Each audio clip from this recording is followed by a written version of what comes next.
Hey everybody, and welcome back to my channel, where today we are going to be doing a full-length, non-spoilery review of The Priory of the Orange Tree by Samantha Shannon. So, The Priory of the Orange Tree is an adult epic fantasy standalone. Yes, it's a standalone. It is a very large standalone, but it is a standalone. And in it, we are following four different people as they start to see signs that maybe there are dangers in the times ahead, and they are trying to figure out exactly what that danger is going to be and how to kind of prevent it or take care of it if it should actually appear. And the story kind of goes from there.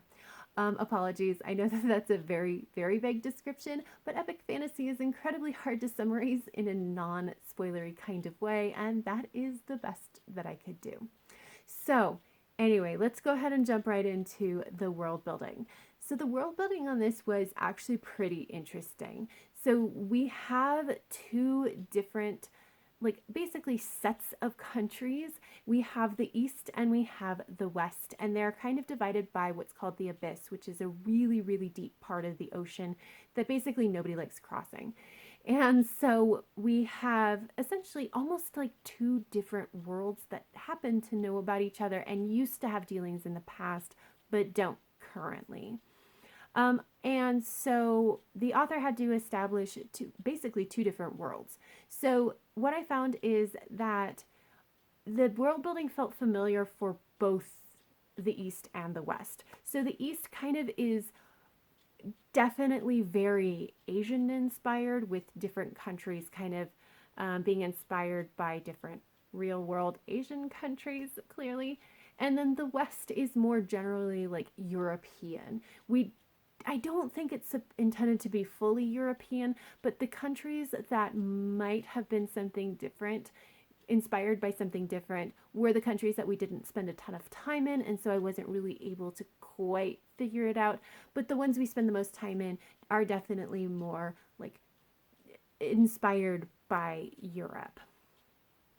And what I found is that there were interesting and unique aspects about the world building, but it did feel very, very familiar. It wasn't quite like generic or anything, but it didn't have quite enough going on that felt unique enough to be like, oh, yes, this is a unique setting. So I actually liked the familiarity in this because this is epic fantasy, so there was a lot to kind of remember. And so I did like the fact that it felt familiar because I found it a little bit easier to remember. And there were some really, really interesting parts to it. For example, I found that the religion in the West, while it felt generally a little bit bland at the beginning, it definitely got more interesting as time went on. And I also found it really interesting to see how the East and the West kind of think about each other, because they haven't talked to each other in almost 1,000 years. And so, like, seeing how they think about each other and their biases and all of that, and especially being able to see the other side of the story, was, I think, really, really interesting. There is magic in this book, and the system is pretty soft. Like, we know, like, I felt like there were definitely some rules in place, but the rules were not really like explained in the book itself. Now, the part about the magic system that I did find the most interesting is how magic kind of comes into this world, I guess is the right way to put it. I don't want to spoil anything, but I do find that that aspect of it, like how people get magic essentially, was very, very interesting. Um, the biggest problem that I had with the world building is that because we are following the East and the West, multiple countries, that kind of thing, there was a lot of world building. And especially in the beginning, I did find it to be a little bit overwhelming. I know that I wasn't able to pick up on all the details. And I find that that was just kind of a little bit sad. So I wish that, I don't know how it could have been done better, but I did find it to be just a little bit too much. So moving into the characters, I actually thought the characters were a little bit hit or miss in general on how they were developed, but also with the writing style of this, I wasn't able to easily connect with most of the characters because the writing kept kind of keeps the reader at a bit of a distance. Now, that being said, there was a character that I liked a lot, that being Ede. She is our primary perspective in the West, and I really, really liked watching her go on this journey and grow and learn and do all the things.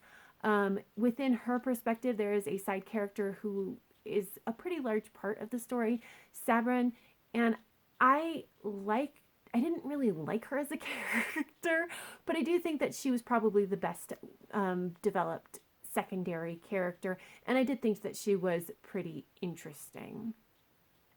Also on the West is the other perspective character for the West is Loth, and I thought that in the beginning he was a little bit bland. He was clearly like this perspective that we had to add to the main storyline to kind of fill out and add in details. However, like he himself maybe was a little bit bland, but then as the story went on, I found him more and more interesting, especially as he was grappling with his journey with his religion. Let's say that. It wasn't explored in any like depth, but when we got those questions that he was asking, I did find it to be incredibly interesting, and I was really glad that it was included. So I really did think that the Western characters in general were just a little bit more developed, a little bit more interesting, and just generally held my attention a little bit better. In the East, our primary like perspective character for the East is Tane, and honestly, I really never understood her as a character. I don't think she was that developed. So I never felt like I really understood who she was or what her motivations really were, or like what motivations I could pick out felt very one note. It just like she didn't feel quite like a real person to me. And I ended up just feeling incredibly ambivalent to her, which is sad because she really is like her storyline is emphasized just as much as Ede's is. And so like I spent a lot of time with her and she didn't really do it for me. Which is still better than the other perspective character for the East, which is Nicholas, who I actively disliked. So, I like, he is a character that I think was written mostly fine. I don't think it was exceptionally well done. I don't think it was badly done, but he was pretty fine. I just didn't like him as a person or as a character. But his storyline was interesting and actually added quite a bit of interesting details to the overall storyline. So like, I guess I accept it, but it wasn't necessarily my favorite. And then like we don't actually see a lot of interactions with a ton of people. Like so the characters on the East don't actually interact with a ton of other people in the East. And even like the people in the West don't have I mean, it's really interesting to kind of like look back and see actually like there's not a ton of like good relationships being explored. But what we got, I did pretty much enjoy. There is a romance in this, and it is a sapphic romance. It's Ede's. She's one of the people involved in this romance. And here's the thing. I was on board once it happened, but I didn't necessarily buy into Ede's journey kind of coming to the realization that she was in love with this person. Didn't quite buy it, but like once it happened, I was just like, oh, I really like this. I actually like the dynamic between the two. So yeah, I wish it had been done just a little bit better. So yeah, everything with the characters was a little bit hit or miss. Moving into the plot, and I think that the plot structure was really, really interesting, but didn't quite work. So the thing is, so for the West, we have the primary storyline, which is Ede's, and then we have like the secondary storyline, which is just really adding a lot of depth and detail to this world, and obviously things that we're going to need to know for Ede's storyline, and that is obviously Loth's perspective. And we have the same thing in the East with Tane, where she is clearly like the primary perspective within the East. And then Nicholas is really there to add depth and interesting details and all of that for her storyline. But Eid's and Tane's storylines are pretty much given equal weight, and I think that that is incorrect because a lot of the stuff that we needed for Tane's, um, like for her part of the storyline, there was just too much that we didn't actually need to see, and it kind of slowed everything down. So, like, when you're creating a story, it's like, okay, what do I need to show on page and what can I just tell about later? And a lot of the things that we dealt with, especially in the beginning of Tane's story, we didn't actually need to see. We needed to know it happened, maybe, but we didn't really need to see it. And so it kind of just added to the length of the book and added to the bulk of the storyline and served to emphasize Tane's storyline when, like, we really didn't need it, especially at the beginning of the book. So I think it was really, I mean, a little bit strange, like how this was done. And I don't think that it was quite right. Additionally, like, I actually, okay, so I actually liked the storyline overall. I thought that it was interesting, pretty, like, in some ways, pretty standard epic fantasy, but like I was not bothered at all. I really enjoyed following it along. However, I could have used slightly more of an epilogue because this is an 800-page book and we spent 800 pages with these characters, and I wanted to know just a little bit more about how, like, each of their futures is going to go. Like, I'm not saying that what we got was bad. It was enough. It just wasn't quite, like, I just wanted a little bit more so that I could kind of no, I mean, again, I spent 800 pages with these characters. I wanted to, like, know that they were going to be okay. So, um that's kind of a personal preference, I guess. But yeah.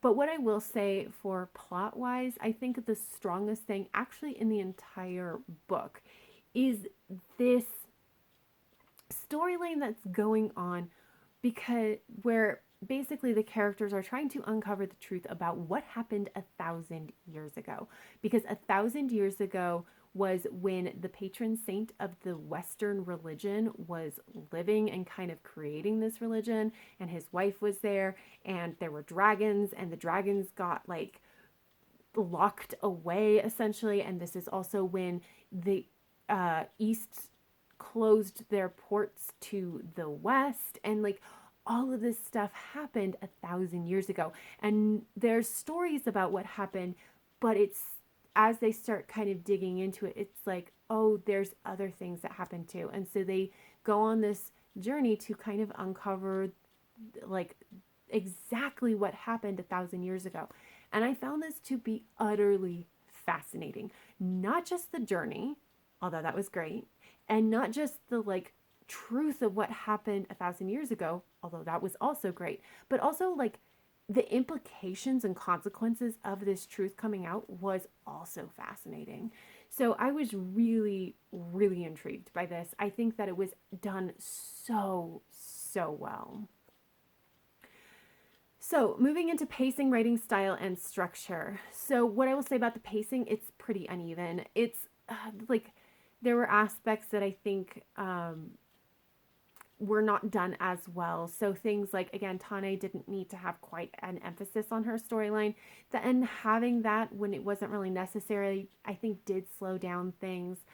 And also, like, for example, at the end, there were like we were moving into the big battle and everything, and, like, there was this thing that was happening. It was so slow, and I was just like, "What is happening? This shouldn't be a slow period for the book." And then, like, you know, after that point, it was almost whiplash fast. It was really uneven, and unfortunately, I think the uneven pacing kind of made it so that it made the plot seem weaker than it actually was, which is unfortunate.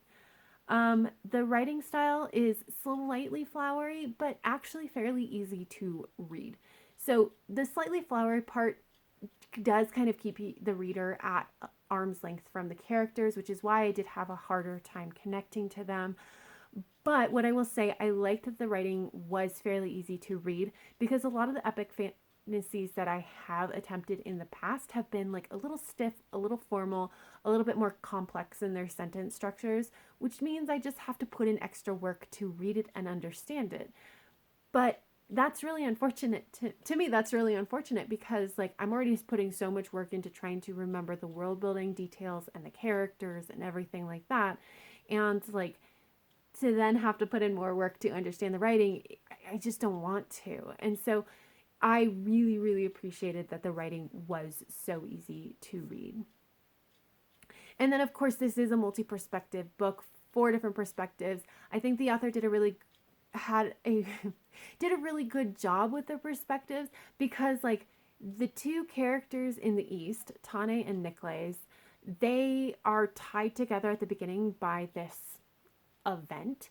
And then the 2 perspectives in the West, Eid and Loth, they actually are friends. We don't see them together in scenes together at the beginning, but they talk about the same people. So having them connected made it, in for me at least, made it easier to remember who everybody was. And actually, I didn't struggle too much with remembering who all the different characters were. So that was great. But yeah, clearly, like, I have some criticisms of this book. I think that there were things that could have been done to make this a much stronger book. But like, that's the thing. It's just criticisms to make it stronger, not that it was in any way bad. I don't think any of it that was done was bad. It just wasn't as good as it could have been. And honestly, I really enjoyed my time with it. The strong parts really kept me going. The weak parts didn't really, for the most part, did not distract me from the reading. So, like, yeah, I enjoyed my time with it, and I ended up giving this book 4 stars. So that's it. If you have any thoughts or feelings about anything I've talked about in this review, please leave me a comment down below. But that is all I have for this video. So if you liked it, please give it a thumbs up. Subscribe if you want to. And until next time, have happy reading, and I will see you in my next video. Bye.